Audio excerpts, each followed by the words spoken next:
പ്രശാന്തിന്റെ കൃഷി ഗംഭീരമായിട്ടുണ്ട്, നല്ല ഭംഗിയുണ്ട്. നിങ്ങളെപ്പോലുള്ള ആൾക്കാർ ഈ മേഖലയിലേക്ക് വരുന്നത് ചേർത്തലത്തേക്ക് ഗ്രാമപഞ്ചായത്തിന് എന്നും ഒരു മുതൽക്കൂട്ടാണ്. വളരെ ഗംഭീരമായ രീതിയിലാണ് നമ്മുടെ ചേർത്തലത്തേക്ക് ഗ്രാമപഞ്ചായത്ത് കൃഷി മേഖലയിൽ കർഷകരെ കൈകാര്യം ചെയ്തുകൊണ്ടിരിക്കുന്നത്, അവർക്ക് വേണ്ട സഹായങ്ങൾ ചെയ്തുകൊണ്ടിരിക്കുന്നത്. സ്വാഭാവികമായിട്ടും പ്രശാന്തിനകത്ത് വന്ന് നല്ലൊരു രീതിയിലുള്ള കൃഷി ചെയ്തത് വളരെ സന്തോഷം. നല്ല ഭംഗിയാണ്. പ്രശാന്തിനെ സംബന്ധിച്ച് നമുക്ക് എല്ലാവർക്കും അറിയാം, പ്രശാന്ത് കാർഷിക ഉപകരണങ്ങൾ, ട്രാക്ടർ ഉൾപ്പെടെയുള്ള ഉപകരണങ്ങൾ പിന്നെ ഓടിക്കുന്നതിലും പുതിയ കണ്ടുപിടുത്തങ്ങൾ നടത്തിക്കൊണ്ട് വരമ്പ് ഇതിപ്പോ ഉണ്ടാവും. ഈ ചീരകൃഷിയുടെ വരമ്പ് കൂട്ടിരിക്കുന്നത് പിന്നെ തൂമ്പ കൊണ്ടല്ല, പ്രശാന്ത് ഇണക്കിയിരിക്കുന്ന ട്രാക്ടറിൽ ഘടിപ്പിച്ചിരിക്കുന്ന പുതിയ തരം ഒരു മോഡൽ സംവിധാനത്തിലാണ് ചെയ്തിരിക്കുന്നത്. ട്രാക്ടർ ഇങ്ങനെ ഓടുമ്പോഴത്തേക്ക് അതിന് വരമ്പാവും. അതിന്റെ പുറത്ത് ഈ മച്ചിങ് സീറ്റ് വെച്ച് കഴിഞ്ഞാൽ വളരെ ഗംഭീരമായിട്ട് കളകളൊന്നും കയറി വരാത്ത രീതിയിൽ പിന്നെ നമുക്ക് കർഷകന് ഗുണപ്രദമാകുന്ന രീതിയിലാണ് സെറ്റ് ചെയ്തിരിക്കുന്നത്.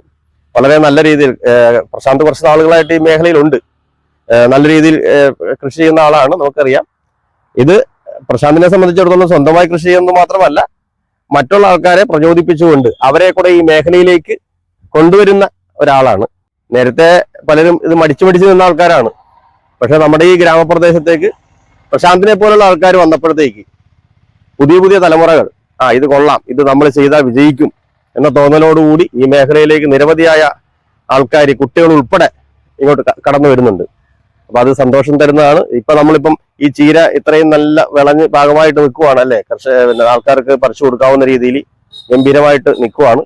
ഇന്നിപ്പം നമ്മൾ അതിന്റെ ഒരു വിളവെടുപ്പോടെ നടത്തുകയാണ്. പക്ഷെ അത് നമുക്ക് പറിച്ചേക്കാം. ഇതിപ്പോ നമ്മുടെ ചീര ഇന്ന് വിളവെടുക്കുകയാണ്. ഇതെല്ലാം നാടൻ പശുവിന്റെ ഗോമൂത്രം മാത്രം വളമായിട്ട് കൊടുത്തിരിക്കുന്ന ഒരു ചീര കൃഷിയാണ്. 100% ജൈവം. പറിച്ചേക്കാം.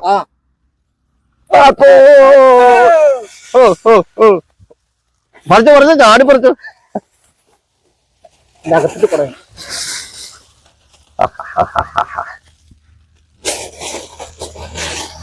അടിപൊളി.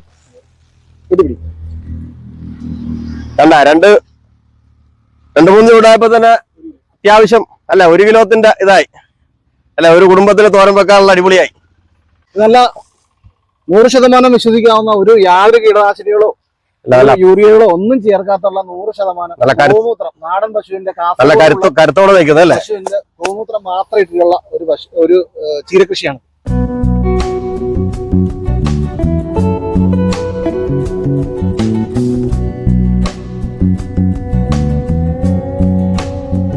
ഈ ചീരകൃഷി കർഷകനെ സംബന്ധിച്ചിടത്തോളം വളരെ ഗുണകരമായ ഒരു കൃഷിയാണ്.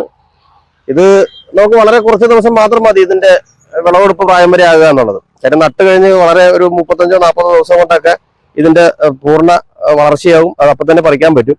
അതുകൊണ്ട് കർഷകരെ ഒരു സ്ഥിര വരുമാനമായിട്ട് തന്നെ ഇത് മാറ്റാൻ പറ്റും. അറിയാലോ, ചീരയുടെ വിലയൊക്കെ നല്ല വിലയുണ്ട്, കർഷകന് കിട്ടുന്നുണ്ട്. അത് തന്നെയല്ല, ചീര നല്ലതാണ് കഴിക്കുന്നത്, നല്ല സംഭവമാണ്. ഈ ഇടയ്ക്ക് ചെറിയൊരു ബുദ്ധിമുട്ടുണ്ട്, ഈ ചെറിയ വീട്ടിലൊക്കെ വരുന്നുണ്ട്. കാര്യം നമ്മൾ ഈ ജൈവ വളം മാത്രം ഉപയോഗിക്കുന്നതുകൊണ്ട് പിന്നെ കീടനാശിനിയൊക്കെ ജൈവം മാത്രമാണ്, അല്ലാതെ മറ്റുള്ള കെമിക്കലൊന്നും ഉപയോഗിക്കുന്നില്ല. അതുകൊണ്ട് ഇച്ചിരി ആക്രമണങ്ങളൊക്കെ ഉണ്ട്. പക്ഷെ എന്നാലും നല്ല രീതിയിലുള്ള വരുമാനം ഉണ്ടാക്കാൻ പറ്റിയ ഒരു കൃഷിയാണ് ചീര.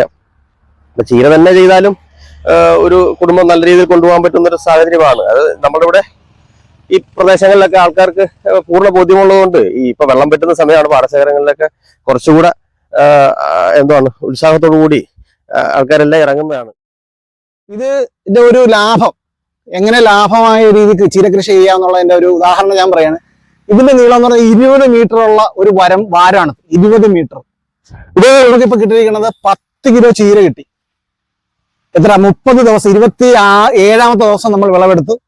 അപ്പൊ നമുക്ക് 10 കിലോ ചീര ഇതിനകത്ത് നിന്ന് പറിക്കാൻ പറ്റിയിട്ടുണ്ട്. ഏകദേശം 15 കിലോയോളം വരുന്നത് 5 മീറ്റർ നീളത്തിലാണ് നമ്മൾ കോഴിവളം ഇടുന്നത്. അങ്ങനെ 4 ചാക്ക് കോഴിവളമാണ് ഇതിനകത്ത് ഇട്ടിരിക്കുന്നത്. അപ്പൊ 4 ചാക്ക് എന്ന് പറയുമ്പോൾ ഒരു ചാക്ക് കോഴിവളത്തിന് നമുക്ക് 120 രൂപ വരുന്നുള്ളൂ. 480 രൂപയാണ് ഇതിനകത്ത് വളത്തിന് വേണ്ടി പ്രയോഗിച്ചിരിക്കുന്നത്. ഇത് പച്ചമുളക് കൃഷിയാണ്. വളരെ നല്ല രീതിയിൽ സിറ ഇനത്തിൽപ്പെട്ട പച്ചമുളകാണ്. ഇതുണ്ടോ, നന്നായിട്ട് കാ പിടിച്ചിട്ടുണ്ട്. നല്ല മുഴുത്ത പച്ചമുളകാണ്. ഇതിനാ നമ്മൾ കൊടുക്കുന്നത് ചാണകമാണ് കൊടുക്കുന്നത്. കൂടുതലും ചാണകമാണ് ഏറ്റവും കൂടുതൽ ഈ വടിവളമായിട്ട് ഇട്ടിരിക്കുന്നത്. മറ്റു വളങ്ങളൊന്നും അത്യാവശ്യം വേണമെന്നില്ല. നല്ല രീതിയിൽ കാ പിടിക്കുന്നുണ്ട്. ഇതിന്റെ ഇടവേളയായിട്ട് നമ്മളിവിടെ ചീര ഇവിടെ വെച്ചിട്ടുണ്ട്. അപ്പൊ എല്ലാ മാസവും നമുക്ക് നല്ലൊരു തുക ചീരയിൽ നിന്ന് കിട്ടും. 25 ദിവസം കൊണ്ട് നമുക്ക് ചീര വിളവെടുക്കാം. അതാണ് ഇതിന്റെ ഒരു അഡ്വാൻറ്റേജ്.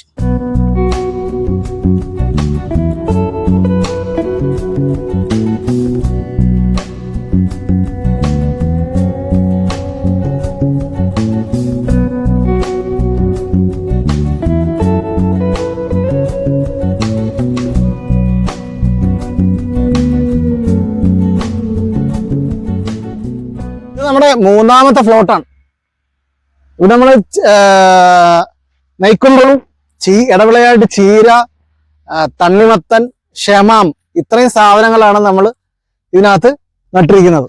പ്രശാന്ത്, ഇത് വെള്ളരിയുടെ ടൈപ്പ് സാധനമാണല്ലോ. ഇത് എന്തോ ഇതെന്ന് പറയുന്നത് ഗൾഫ് നാടുകളിലെ ഒരു ഫലമായിട്ടുണ്ടായിരുന്നതാണ് ക്ഷമാം. ഇത് ക്ഷമാം ഇത് ഇപ്പൊ നമ്മളെ ഈ കരപ്പുറത്ത് ചൊരിമണലിൽ ഉണ്ടായിരിക്കുകയാണ്. നല്ല ഒരു കായിൽ നിന്ന് ഇപ്പൊ ഒരു ചുവട്ടിൽ നിന്ന് ഏകദേശം 15 കായ് ഇപ്പൊ വീണിരിക്കും. 15 കാ. ചെറുത് അല്ലേ? 15 കാ. ഒറ്റ ചുവട്ടിൽ നിന്ന് 15 കായ് ഇതിനകത്തുണ്ട്. അതെവിടെയൊക്കെ കിടക്കാം. ചെറുതും വലുതുമായിട്ടുള്ള ഇഷ്ടംപോലെ ഇതിനടിയിലുണ്ട്. അപ്പൊ എന്തും നമ്മുടെ മണ്ണിൽ വളയും. ഇത് നമ്മളിപ്പോ വാരം കോരി നമ്മുടെ മെഷീൻ കൊണ്ട് തന്നെ വാരം കോരി പ്രിപ്പറേഷൻ വഴി കൃത്യത കൃഷി രീതിയിൽ ചെയ്തിരിക്കുന്ന കൃഷിയാണ്. നമ്മള് 25 ദിവസം കൊണ്ട് നമുക്ക് കൂലിച്ചെലവ് കിട്ടുന്ന ഒരു കൃഷി രീതിയാണ് ചീര. ഇടവിളയായിട്ട് ചീര വെച്ചിരിക്കുന്നത് ഇതിനകത്ത്.